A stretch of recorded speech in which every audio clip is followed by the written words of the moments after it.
நான் ஒருபோதும் தமிழ்நாட்டை தலைகுனிய விட மாட்டேன். இவை வெறும் வார்த்தைகள் அல்ல, ஒவ்வொரு தமிழர்களின் உறுதிமொழி. தமிழ்நாட்டின் உரிமைகளையும் அதன் மண், மொழி, மானத்தையும் காக்க தமிழர்களாகிய நாம் நம் நெஞ்சில் நிறுத்திக் கொள்ள வேண்டிய உறுதிமொழி.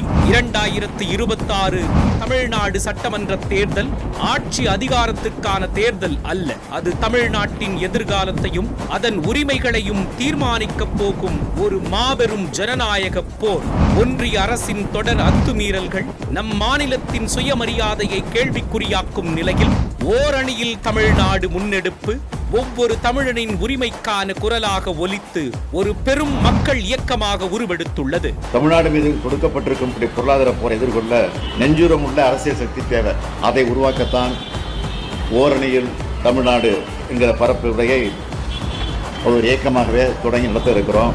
உலகிற்கே பொதுமறையை தந்த நம் தமிழ் மொழியையும் கீழடி மூலம் உலகின் மூத்த நாகரீகமாய் உருவெடுத்துள்ள தமிழர் நாகரீகத்தையும் அழிக்க ஒரு கூட்டம் போலி தமிழ் பாசத்தோடு சுழன்று கொண்டிருக்கிறது.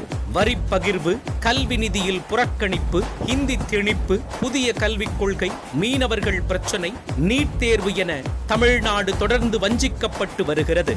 இந்த அநீதிகளுக்கு எதிராக முதலமைச்சர் மு.க. ஸ்டாலினின் குரல் தொடர்ந்து ஓங்கி ஒலித்துக் கொண்டிருக்கிறது. ஆளுங்கட்சியாக இருந்தாலும் எதிர்கட்சியாக இருந்தாலும் சட்டமன்றம், நாடாளுமன்றம், மக்கள் மன்றம் என்னைக்கு மக்களுக்கான குரலா ஒழிப்போம்.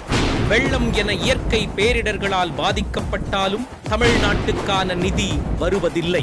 மக்கள் செலுத்தும் வரிக்கான வரி பகிர்வும் நம் மாநிலத்திற்கு திரும்ப கிடைப்பதில்லை. அதே போல நியாயமற்ற தொகுதி மறுவரையறையை கொண்டு வந்து தமிழ்நாட்டின் அடிப்படை உரிமைகளை கூட நசுக்கும் நாசகர வேலையில் ஈடுபட்டுக் கொண்டிருக்கிறது ஒன்றிய அரசு.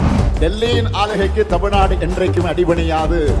எதிர்காலத்தில் தமிழ்நாட்டுக்கு வரவிருக்கும் இந்த ஆபத்தையும் உணர்ந்து அதற்காக முன்கூட்டியே எச்சரிக்கை மணியை அடித்து பிற மாநிலங்களும் பாதிக்கப்படாமல் இருக்க இந்தியாவிலேயே முதல் முறையாக கூட்டு நடவடிக்கை குழு அமைத்து அதற்காக போராடி கொண்டிருக்கிறார் முதலமைச்சர் மு.க. ஸ்டாலின். நாம் தொகுதி மறுசீரமைப்புக்கு எதிரானவர்கள் அல்ல, நியாயமான தொகுதி மறுசீரமைப்புக்கு ஆதரவானவர்கள் என்பதே இந்த பெயரே சொல்லும். ஒரு நாள் நாம் கூடி ஆலோசித்து தீர்மானம் நிறைவேற்றுவது மட்டுமே இந்த போராட்டம் முடிவடைந்தது. உரிமையை நிலைநாட்டிட தொடர் நடவடிக்கை மேற்கொள்ள வேண்டியது மிக அவசியம். இந்த கருத்தியல் மற்றும் நிர்வாக ரீதியான ஜனநாயக போரில் நாமும் பங்காற்றி அனைவரும் தமிழ்நாட்டின் மண், மொழி, மானம் காக்க ஒருமித்த கருத்தோடு ஓரணியில் திரண்டு போராட தயாராவோம். ஏற்கனவே 1 கோடிக்கும் மேலான குடும்பங்கள் இணைந்துள்ள இந்த ஓரணியில் தமிழ்நாடு இயக்கத்தில் மாநிலத்தின் மொத்த குடும்பங்களும் இணைந்து தமிழ்நாட்டின் தமிழர்களின் உணர்வுகளை எண்ணிக்கையில் இல்லாமல் எழுச்சியில் உலகறியச் செய்வோம்.